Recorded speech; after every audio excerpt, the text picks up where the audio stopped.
ಬಸವನ ಬಾಗೇವಾಡಿ ಉಪವಿಭಾಗದ ವಿವಿಧ ಪೊಲೀಸ್ ಠಾಣಾ ವ್ಯಾಪ್ತಿಗಳಲ್ಲಿ ದಾಖಲಾದಂತಹ ಮನೆ ಕಳ್ಳತನ, ದೇವಸ್ಥಾನ ಕಳ್ಳತನ ಮತ್ತು ಸುಲಿಗೆ ಪ್ರಕರಣ, ಮೋಸ ಮಾಡಿ ಅಟೆನ್ಷನ್ ಡೈವರ್ಷನ್ ಮಾಡುವ ಪ್ರಕರಣ, ಮೋಟಾರ್ ಬೈಕ್ ಮತ್ತು ರೈತರ ಜಮೀನುಗಳಲ್ಲಿ ಬೋರ್ವೆಲ್ ಕಳ್ಳತನ ಇತ್ಯಾದಿ ಪ್ರಕರಣಗಳನ್ನು ನಮ್ಮ DSP ಬಾಗೇವಾಡಿ ಆದಂಥ ಬಲ್ಲಪ್ಪ ನಂದಗಾವಿ ಮತ್ತು ಅವರ ಸಬ್ ಡಿವಿಷನ್ನ ಎಲ್ಲ ಇನ್ಸ್ಪೆಕ್ಟರ್ಸ್ಗಳಾದಂಥ ಮುದ್ದೇಬಿಹಾಳ್ CPI, ನಿಡಗುಂದಿ CPI, ಬಾಗೇವಾಡಿ ಇನ್ಸ್ಪೆಕ್ಟ್ರು ಇವರ ನೇತೃತ್ವದಲ್ಲಿ ತಂಡಗಳನ್ನು ರಚಿಸಲಾಗಿತ್ತು.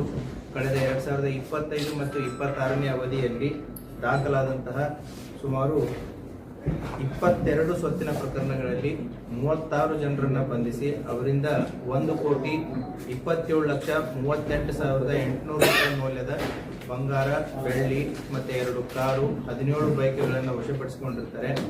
ಇದರಲ್ಲಿ 753 ಗ್ರಾಂ ಗೋಲ್ಡು, 3.650 kg ಬೆಳ್ಳಿ ಮತ್ತೆ 6,98,000 ರೂಪಾಯಿ ಕ್ಯಾಶು. ಈ 22 ಪ್ರಕರಣಗಳಲ್ಲಿ ಕೆಲವು ಇಂಪಾರ್ಟೆಂಟ್ ಪ್ರಕರಣಗಳನ್ನ ಮಾತ್ರ ನಾನು ನಿಮ್ಮ ಗಮನಕ್ಕೆ ತರ್ತಾ ಇದ್ದೀನಿ. ಮುದ್ದೇಬಿಹಾಳ್ ಪೊಲೀಸ್ ಠಾಣೆಯಲ್ಲಿ ಜನವರಿ 21ರಂದು ಒಬ್ಬ ಜಯರಾಜ್ ಅಂತೇಳಿ PRT ಅವರ ಮನೆ ಕಳ್ಳತನ ಆಗಿತ್ತು. ನೆಮಗೇರಿ LT ತಾಂಡದಲ್ಲಿ ಅವರ ತೋಟದ ಮನೆ. ಈ ಕಳ್ಳತನದಲ್ಲಿ ಒಟ್ಟು 3 ಜನ ಆರೋಪಿತರನ್ನ ಗುರುರಾಜ್, ಗುರುಕುಮಾರ್ ಮತ್ತೆ ಸೈಯದ್ ಅಸ್ಲಂ ಅನ್ನೋರು ಎಲ್ಲರೂ ಕೂಡ ರಾಯಚೂರದವರು. ಇವರನ್ನ CPI ಮುದ್ದೇಬಿಹಾಳ್ ಅವರ ನೇತೃತ್ವದ ತಂಡ, ಮುದ್ದೇಬಿಹಾಳ್ PSI ಮತ್ತೆ CPI ಮುದ್ದೇಬಿಹಾಳ್ ಅವರ ನೇತೃತ್ವದ ತಂಡ ಮತ್ತೆ ಅವರ ಅಧಿಕಾರಿಯವರು ಬಂಧಿಸಿ ಅವರಿಂದ 26 ತೊಲೆ ಬಂಗಾರ, 3.5 kg ಬೆಳ್ಳಿ ಮತ್ತೆ 4,30,000 ರೂಪಾಯಿ ಕ್ಯಾಶು ಮತ್ತೆ ಅಫೆನ್ಸಿಗೆ ಬೆಳೆದಂತ ಒಂದು ಇನೋವಾ ಕಾರು, ಹೀಗೆ ಒಟ್ಟು 51,35,000 ರೂಪಾಯಿ ಮೌಲ್ಯವನ್ನ ವಶಪಡಿಸಿಕೊಂಡಿರ್ತಾರೆ. ಅದೇ ರೀತಿ ಮುದ್ದೇಬಿಹಾಳ್ ಪೊಲೀಸ್ ಠಾಣೆಯಲ್ಲಿ ಜುಲೈ 2025ರಲ್ಲಿ ಆದಂತಹ ಒಂದು ಕವಡಿ ಮಟ್ಟಿ ಗ್ರಾಮದಲ್ಲಿರುವಂತಹ ಮನೆ ಕಳ್ಳತನಕ್ಕೆ ಸಂಬಂಧಪಟ್ಟಂತೆ ಒಟ್ಟು ಬಂಗಾರ, ಬೆಳ್ಳಿ, ದುಡ್ಡು ಸೇರಿ 7,49,000 ಕಳ್ಳತನ ಆಗಿತ್ತು. ಅದರಲ್ಲಿ ಕೂಡ ಪ್ರಕರಣದ ಆರೋಪಿ ಬಸವರಾಜ್ ಕೊಕ್ರಾನಿ ಅನ್ನೋರನ್ನ ಬಂಧಿಸಿ ಕಳ್ಳತನ ಆದಂತಹ ಎಲ್ಲ ಬೆಳ್ಳಿ, ಬಂಗಾರ ಮತ್ತೆ ದುಡ್ಡನ್ನ ಪತ್ತೆ ಮಾಡಿರ್ತಾರೆ. ಇವರ ಮೇಲೆ 1ಕ್ಕಿಂತಲೂ ಹೆಚ್ಚು ಪ್ರಕರಣಗಳಿತ್ತು. ಅದೇ ರೀತಿ ಮುದ್ದೇಬಿಹಾಳ್ ಪೊಲೀಸ್ ಠಾಣೆ ಕ್ರೈಮ್ ನಂಬರ್ 236/25 ಕಳೆದ ಜೂನ್ನಲ್ಲಿ ಆದಂತಹ ಘಟನೆ. ಮುದ್ದೇಬಿಹಾಳ್ ಬಸ್ತಿ ಓಣಿಯಲ್ಲಿರುವಂತಹ ಒಬ್ಬರ ಮನೆಯನ್ನು ನೋಡಿದಾಗ ಅದು ಕೀಲಿ ಮುರಿದಿತ್ತು. ಕೀಲಿ ಮುರಿದು ಒಳಗಡೆ ಇದ್ದಂತಹ ಬಂಗಾರದ ಆಭರಣಗಳು ಮತ್ತೆ ದುಡ್ಡು ಮೀಸಾಗಿತ್ತು. ಒಟ್ಟು 12,75,000 ರಷ್ಟು ದುಡ್ಡು ಮತ್ತೆ ಒಡವೆ ಕಳ್ಳತನಾಗಿತ್ತು. ಇದರಲ್ಲಿ ಕಾನೂನಿನ ಸಂಘರ್ಷಕ್ಕೆ ಒಳಗಾದಂತಹ 4 ಜನರನ್ನ ಅವರನ್ನು ಕೂಡ ಪತ್ತೆ ಮಾಡಿ ಅವರಿಂದನೂ ಕೂಡ ಇದನ್ನ ರಿಕವರಿಯನ್ನ ಮಾಡಿರ್ತಾರೆ. ಅದೇ ರೀತಿ ನಿಡಗುಂದಿ ಪೊಲೀಸ್ ಠಾಣೆ ಕ್ರೈಮ್ ನಂಬರ್ 94/2025 ಗಬಸಾವಳಿಗೆ ಅನ್ನುವಂಥ ಒಂದು ಹಳ್ಳಿಯಲ್ಲಿ ನಿರ್ಮಲಾ ಅಲಿಯಾಸ್ ನೀಲಮ್ಮ ಗಬಸಾವಳಿಗೆ ಅವರ ಸರ್ನೇಮು, ಊರು ಕಿರಿಶಾಳು. ಇವರು ಹೊಲದಲ್ಲಿ ಕೆಲಸ ಮಾಡ್ತಿರ್ಬೇಕಾದ್ರೆ ಕೊರಳಲ್ಲಿದ್ದಂಥ ಚೈನನ್ನ ಕಿತ್ಕೊಂಡು ಹೋಗಿರ್ತಾನೆ, ಸುಮಾರು 37 ಗ್ರಾಮದ್ದು. ಆ ವ್ಯಕ್ತಿಯನ್ನು ಕೂಡ ರಮೇಶ್ ಚಿತ್ರಿಗೆ ಅನ್ನುವಂಥ ಒಬ್ಬ ವ್ಯಕ್ತಿಯನ್ನು ಕೂಡ ಪತ್ತೆ ಮಾಡಿ ಆ ರಾಬರಿ ಕೇಸನ್ನು ಕೂಡ ಪತ್ತೆ ಮಾಡಿರ್ತಾರೆ. ಸುಮಾರು 1,95,000 ವ್ಯಾಲ್ಯೂನು 37 ಗ್ರಾಮದ ಚೈನನ್ನ ತಾಳಿ ಸರ ಅದನ್ನು ಕೂಡ ಪತ್ತೆ ಮಾಡಿದ್ದಾರೆ. ತಾಳಿಕೋಟೆ ಪೊಲೀಸ್ ಠಾಣೆಯಲ್ಲಿ 2023ರಲ್ಲಿ ಬೈಕ್ ಕಳ್ಳತನ ಆಗಿತ್ತು. ಆ ಆರೋಪಿಯ ಹಿನ್ನೆಲೆ ಅಂತ ಹೋದಾಗ ಆತನಿಂದ ಒಟ್ಟು ಬೇರೆ ಬೇರೆ ಪೊಲೀಸ್ ಠಾಣೆಗಳಲ್ಲಿ ದಾಖಲಾದಂತಹ ಒಟ್ಟು 5 ಪ್ರಕರಣಗಳಲ್ಲಿ ಆತನ ಹತ್ರ ಇದ್ದಂತಹ 5 2 ವೀಲರ್ಸ್ಗಳನ್ನ ಕೂಡ ಪತ್ತೆ ಮಾಡಿದ್ದಾರೆ. ಆತನ ಪ್ರಕಾಶ್ ತಳವಾರ್ ಅನ್ನುವಂಥ ಒಬ್ಬ ವ್ಯಕ್ತಿ ಸುಮಾರು 5 ಬೈಕ್ಗಳು ಆತನಿಂದ ವಶಪಡಿಸಿಕೊಂಡಿದ್ದಾರೆ. ಅದೇ ರೀತಿ ಬಸವನ ಬಾಗೇವಾಡಿ ಪೊಲೀಸ್ ಠಾಣೆಯಲ್ಲಿ ಅಟೆನ್ಷನ್ ಡೈವರ್ಷನ್ ಮಾಡಿದ್ರು. ಅಟೆನ್ಷನ್ ಡೈವರ್ಷನ್ ಮಾಡಿ 2024ರಲ್ಲಿ ಆದಂಥ ಅಟೆನ್ಷನ್ ಡೈವರ್ಷನ್, ಅದರಲ್ಲಿನೂ ಕೂಡ 2 ವ್ಯಕ್ತಿಗಳನ್ನ ಪತ್ತೆ ಮಾಡಿ ಅವರಿಂದ 70,000 ಕಿಮ್ಮತ್ತಿನ ಬೋರ್ಮಾಳು ಮತ್ತು 70,000 ಕಿಮ್ಮತ್ತಿನ ಮೇಲ್ಗುಂಡ, ಅದೇ ರೀತಿ ಅಫೆನ್ಸಿಗೆ ಬೆಳೆದಂಥ 2 ವೀಲರ್ನ ಕೂಡ ವಶಪಡಿಸಿಕೊಂಡಿದ್ದಾರೆ. ಕೂಡ್ಗಿ ಪೊಲೀಸ್ ಠಾಣೆಯಲ್ಲಿ 2025ರಲ್ಲಿ ಮಸೂತಿ ಗ್ರಾಮದಲ್ಲಿರುವಂತಹ ಗಣಾಚಾರ್ಯ ಅನ್ನೋರ ಮನೆಯಲ್ಲಿ ಕೀಲಿ ಮುರಿದು ಕಳ್ಳತನ ಮಾಡಿದ್ರು. ಅದನ್ನು ಕೂಡ ಅದರಲ್ಲಿದ್ದಂಥ 2 ಆರೋಪಿತರಿಂದ ಮತ್ತು ಕೃತ್ಯಕ್ಕೆ ಬಳಸಿದಂಥ ಬೈಕನ್ನು ಇದನ್ನು ಮಾಡಿ ಅದರಲ್ಲೂ ಕೂಡ ಪ್ರಾಪರ್ಟಿಯನ್ನು ರಿಕವರಿ ಮಾಡಿದ್ದಾರೆ. ಮತ್ತೆ ನಿಡಗುಂದಿ ಪೊಲೀಸ್ ಠಾಣಾ ವ್ಯಾಪ್ತಿಗೆ ಬರುವಂತಹ ಒಂದಾಲ್ ಗ್ರಾಮದಲ್ಲಿ ದೇವಸ್ಥಾನ ಕಳ್ಳತನ ಆಗಿತ್ತು. ಆ ದೇವಸ್ಥಾನ ಕಳ್ಳತನಕ್ಕೆ ಸಂಬಂಧಪಟ್ಟಂತೆ 2 ಆರೋಪಿತರನ್ನ ಪತ್ತೆ ಮಾಡಿ ಅವರಿಂದ ಮೋಟರ್ ಸೈಕಲ್ಲು ಸೇರಿ ದೇವಸ್ಥಾನದಲ್ಲಿದ್ದಂಥ ಒಡವೆಗಳನ್ನು ಕೂಡ ರಿಕವರಿ ಮಾಡಿದ್ದಾರೆ. ಈ ರೀತಿಯಾಗಿ ನಾವು ಕಳೆದ ನವೆಂಬರ್ ಮತ್ತು ಡಿಸೆಂಬರದಲ್ಲಿ ಈ ಅಪರಾಧ ಪತ್ತೆಗೋಸ್ಕರ ಸ್ಪೆಷಲ್ ಟೀಮ್ಸ್ಗಳನ್ನ ಮಾಡಿ ಅವುಗಳನ್ನ ಪತ್ತೆಗೋಸ್ಕರ ಅಂತಂತ ಹಿಂದಿದ್ದಾಗ 2023, 24 ಮತ್ತು 25 ಪ್ರಕರಣಗಳನ್ನು ಕೂಡ 26 ಪ್ರಕರಣಗಳನ್ನ ಕೂಡ ನಮ್ಮ ಬಾಗೇವಾಡಿ ಉಪವಿಭಾಗದ DSP ಅವರ ನೇತೃತ್ವದಲ್ಲಿ ಮತ್ತೆ ಅವರ ಉಪವಿಭಾಗದ ಎಲ್ಲ ಇನ್ಸ್ಪೆಕ್ಟರ್ಸು ಮತ್ತೆ PSI ಅವರು ಮತ್ತೆ ಅವರ ಸಿಬ್ಬಂದಿ ವರ್ಗದವರು ಎಲ್ಲರೂ ಸೇರಿ ಸುಮಾರು 22 ಸ್ವತ್ತಿನ ಪ್ರಕರಣಗಳಲ್ಲಿ 36 ಜನರನ್ನ ಬಂಧಿಸಿ ಅವರಿಂದ 1,27,32,800 ರೂಪಾಯಿ ಮೌಲ್ಯದ ಬಂಗಾರ, ಬೆಳ್ಳಿ ಮತ್ತೆ 2 ಕಾರು, 17 ಬೈಕ್ಗಳನ್ನ ಪತ್ತೆ ಮಾಡಿದ್ದಾರೆ. ಇವರ ಕರ್ತವ್ಯವನ್ನ ನಾನಾಗ್ಲಿ ಮತ್ತೆ ಇಲಾಖೆಯವರ ಕರ್ತವ್ಯವನ್ನ ನಾವು ಶ್ಲಾಘಿಸ್ತೀವಿ. ಸೊ ಅವರಿಗೆ congratulations. Thank you.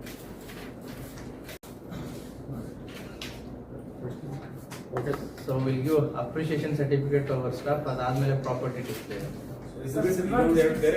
Just related. Now last time press conference ಹೇಳಿದ್ರೆ CCTV enabled. The work is in progress. Work in progress in what? The progress ಅಂತಂದ್ರೆ it will have several steps in it. So the departmental approval ಆಗಿರ್ಬೋದು, then the tender inviting authority ಇರುತ್ತೆ, tender scrutiny authority ಇರುತ್ತೆ. So there are a number of steps. The work is going on. We need time till June. By June we'll have a CCTV installed across the. We are hopeful. ಎಷ್ಟು CCTV ಬಗ್ಗೆ order ಮಾಡ್ತಾರೆ, ಎಷ್ಟು ಆಗಬೇಕು ಅನ್ನೋ ಅದಕ್ಕೆ ಒಂದು technical team ಅಂತ ಇರುತ್ತೆ. They are evaluating. They will prepare the DPR and depending upon the requirement, depending upon the budget, the number. ಇನ್ನೊಂದು 2 ವಿಷಯ ತಾವೆಲ್ಲ ಮಾಡಿಫೈಡ್ ಸೈಲೆನ್ಸರ್ ಯೂಸ್ ಮಾಡಿದ್ರೆ ಮೇಲೆ ಅವೇರ್ನೆಸ್ ಇನ್ನೊಂದ್ಸತಿ ಮಾಡ್ತೀನಿ ಅಂತಿದ್ರೆ ಒಂದು ಕಾರ್ಯಕ್ರಮ ಮಾಡ್ತೀವಿ ಮಕ್ಕಳ ಪೇರೆಂಟ್ಸ್ ಎಕ್ಸಾಮ್ಸ್ ಬಂತಲ್ವಾ. ಸೊ ಮಾರ್ಚ್ ಅಂಡ್ ಏಪ್ರಿಲ್ ಸೆಕೆಂಡ್ಗೆ ಎಕ್ಸಾಮ್ಸ್ ಬಂತು. ಸೊ ಮಕ್ಕಳು ಎಕ್ಸಾಮ್ಸ್ ಅಲ್ಲಿದ್ದಾಗ ನಾವು ಈ ಕಾರ್ಯಕ್ರಮ ಅದು ಅಷ್ಟು ಸೂಕ್ತ ಆಗಲ್ಲ ಅಂತೇಳಿ will do it in June. ಯಾಕಂದ್ರೆ ಶಾಲೆಗಳು ಪ್ರಾರಂಭ ಆಗುತ್ತೆ, ಅವಾಗ ಮಕ್ಕಳನ್ನ ಕರ್ಕೊಂಡು ಮಾಡೋದ್ರಲ್ಲಿ ಇರುತ್ತೆ. ಈಗ March is completely full of exam from LKG to PUC. So ಹಾಗಾಗಿ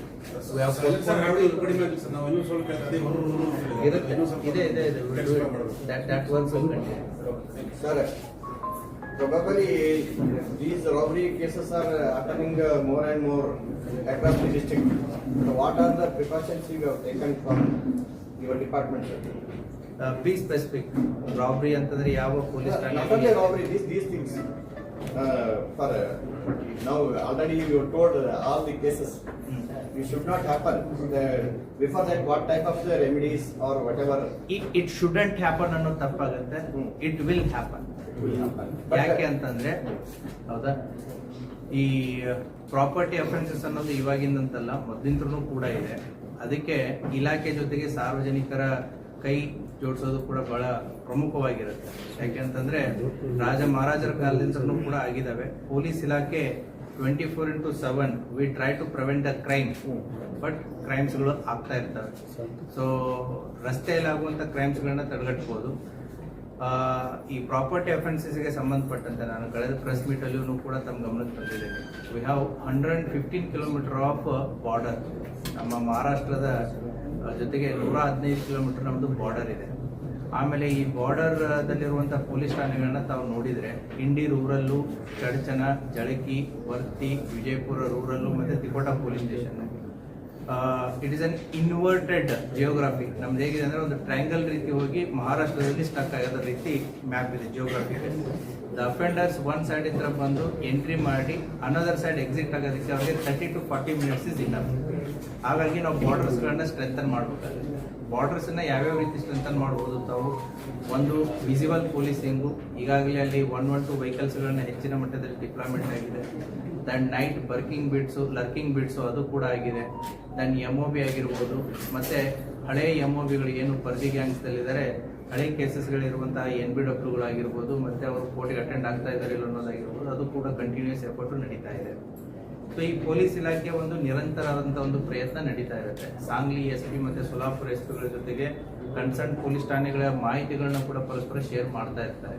but still because of the geographical locations, ಮತ್ತು ಅದೇ ರೀತಿ ಕೂಡ ನಮ್ಮದು ಉತ್ತರ ಭಾರತಕ್ಕೆ ಹೋಗಬೇಕು ಅಂತಂತಂದ್ರೆ ನಮ್ಮ ವಿಜಯಪುರ ಜಿಲ್ಲೆಯ ಹೆದ್ದಾರಿ ಒಂದು ರೀತಿ ಹೆಬ್ಬಾಗಿಲು ಇದ್ದಾಗೆ. ಸೊ ಹಾಗಾಗಿ ವೆಹಿಕಲ್ಸ್ಗಳ ಮೂವ್ಮೆಂಟ್ಗಳು ಕೂಡ ಜಾಸ್ತಿ ಇರಬೇಕಾದ್ರೆ, ಹೋಗ್ಬೇಕಾದ್ರೆ ಬರ್ಬೇಕಾದ್ರೆ offenders will plan for it. So we have challenges, ನಾವು we know the problems. So ಸೊಲ್ಯೂಷನ್ಸ್ಗಳನ್ನ ಕೂಡ ವರ್ಕೌಟ್ ಮಾಡ್ತಾ ಇದೆ. ಅದೇ ರೀತಿ ಕೂಡ ಸಾರ್ವಜನಿಕರು ನಮಗೆ ಎಲ್ಲಿ ಸಹಕಾರ ಮಾಡಬೇಕಾಗಿದೆ ಅಂತಂತಂದ್ರೆ by installing the CCTV. So public safety act ಅಂತಂತೇಳಿ ಕಾನೂನು ಕೂಡ ಬಂದಿದೆ. ಪಬ್ಲಿಕ್ ಸೇಫ್ಟಿ ಆ್ಯಕ್ಟ್ ಅಡಿಯಲ್ಲಿ ಸಾರ್ವಜನಿಕರು ಹೆಚ್ಚಿನ ಸಂಖ್ಯೆಯಲ್ಲಿ ಎಲ್ಲೆಲ್ಲಿ ಸೇರ್ತಾರೆ, including malls, bus stand, library, commercial complexes, ಸಾರ್ವಜನಿಕ ಸ್ಥಳಗಳಾಗಿರ್ಬೋದು, ದೇವಸ್ಥಾನಗಳಾಗಿರ್ಬೋದು, ಇಂಡಸ್ಟ್ರಿಯಲ್ ಏರಿಯಾಸ್ಗಳಾಗಿರ್ಬೋದು, ಇವುಗಳೆಲ್ಲ ಪಬ್ಲಿಕ್ ಸೇಫ್ಟಿ ಆ್ಯಕ್ಟ್ ಅಂಡರ್ದಲ್ಲಿ ಬಂದ್ಬಿಡ್ತವೆ. ಹಾಗಾಗಿ that is their responsibility also to install the CCTVs in the interest of the public safety. ಹಾಗಾಗಿ ಯಾರ್ಯಾರಿಗೆ ನಾವು ಪ್ರತಿ ಬೀಟಲ್ಲಿನೂ ಕೂಡ ಪ್ರಯತ್ನ ಮಾಡ್ತಾ ಇರ್ತೀವಿ. ಸೊ ಕಳೆದ 1 ವರ್ಷದ ಮುಂಚೆ ಅರೌಂಡ್ 8,000 ಇದ್ದಂಥ CCTV across the district now it has reach to 22,000. Not because of us, it is because of the people. ನಾವು ಅವರಿಗೆ ಹೇಳಿ ಮಾಡಿ ಅವರಿಗೆ ಮನವರಿಕೆಯನ್ನು ಮಾಡಿ ನಮ್ಮ ಪೊಲೀಸ್ ಅಧಿಕಾರಿಗಳು ಅವುಗಳನ್ನು ಮನವರಿಕೆ ಮಾಡಿ ಹಾಕಿಸ್ತಾ ಇದ್ದಾರೆ. ಹಾಗಾಗಿ ಈ ಯಾವುದೇ ಕಳ್ಳತನ ಪ್ರಕರಣಗಳಾದಾಗ ನಮಗೆ at least we are able to find ಯಾರು ಬಂದರು, ಯಾರು ಹೋದ್ರು, ಯಾವಾಗ ಹೋದ್ರು ಅಂತ. ಸೊ ಹಾಗಾಗಿ ಒಂದು CCTV ಅಂತಂತಂದ್ರೆ 3 ಜನ ಸಿಬ್ಬಂದಿ 24/7 ಕೆಲಸ ಮಾಡಿದಾಗೆ.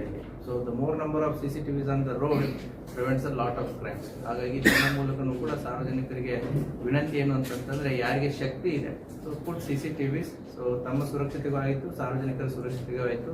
That drive will continue. There is no end. Silver biscuits ಇದಾವಲ್ಲ, ಸಿಲ್ವರ್ ಬಿಸ್ಕೆಟ್ ARTO ಕೇಸಲ್ಲಿ ರಿಕವರಿ ಅದನ್ನು ಕರಿಗಿಸಿ ಎಲ್ಲ ಇದನ್ನು ಮಾಡಿದ್ರು, ಅಂದ್ರೆ ಕಳ್ತನ ಕಳ್ತನ ಮಾಡಿ ಅದನ್ನು ಡಿಸ್ಪೋಸ್ ಮಾಡಾಗಿತ್ತು. ಆಮೇಲೆ ರಿಕವರಿ ಮಾಡಿದ್ದು ಆಸ್ ಇಟ್ ಈಸ್, ಅದು ಕರಗಿಸಿದ್ದಿತ್ತಲ್ಲ ಅದೇ ರೀತಿನೇ ರಿಕವರಿ ಮಾಡಿದ್ರು. ಈಗ ನಮ್ಮ ಕರ್ನಾಟಕದಲ್ಲಿ ಅತಿ ಹೆಚ್ಚು ಬಂಗಾರದ ಕಳ್ತನ ನಮ್ಮ ಬಿಜಾಪುರದಲ್ಲಿ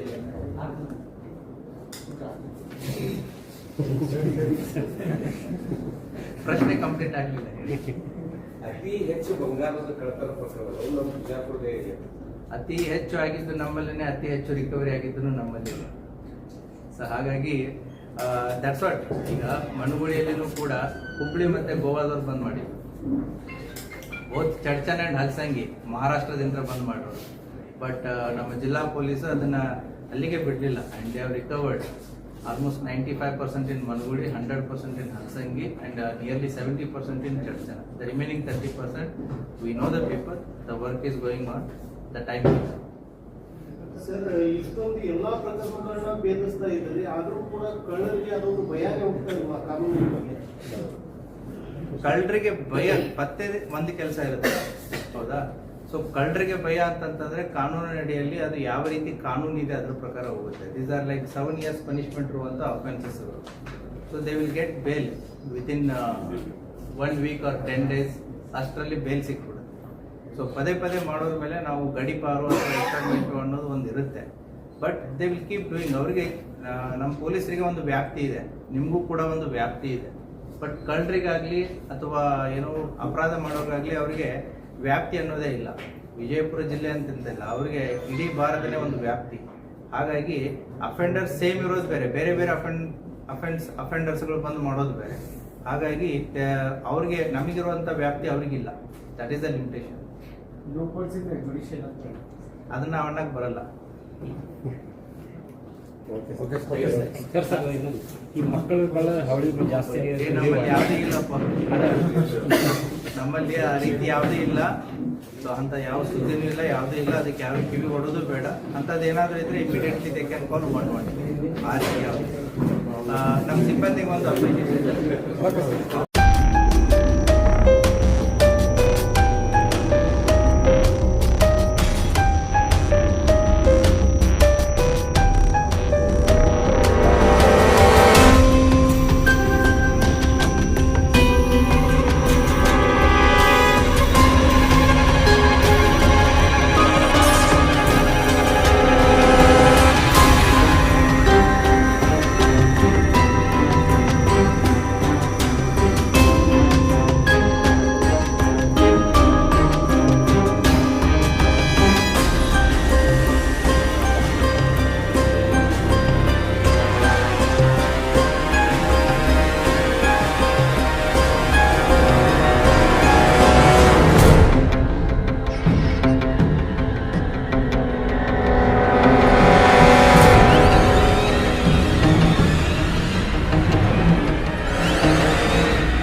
ಇನ್ನಷ್ಟು ಸುದ್ದಿಗಾಗಿ ನಮ್ಮ ನ್ಯೂಸ್ 11 ಕರ್ನಾಟಕ ಚಾನೆಲ್ಗೆ ಲೈಕ್ ಮಾಡಿ, ಶೇರ್ ಮಾಡಿ, ಸಬ್ಸ್ಕ್ರೈಬ್ ಮಾಡಿ.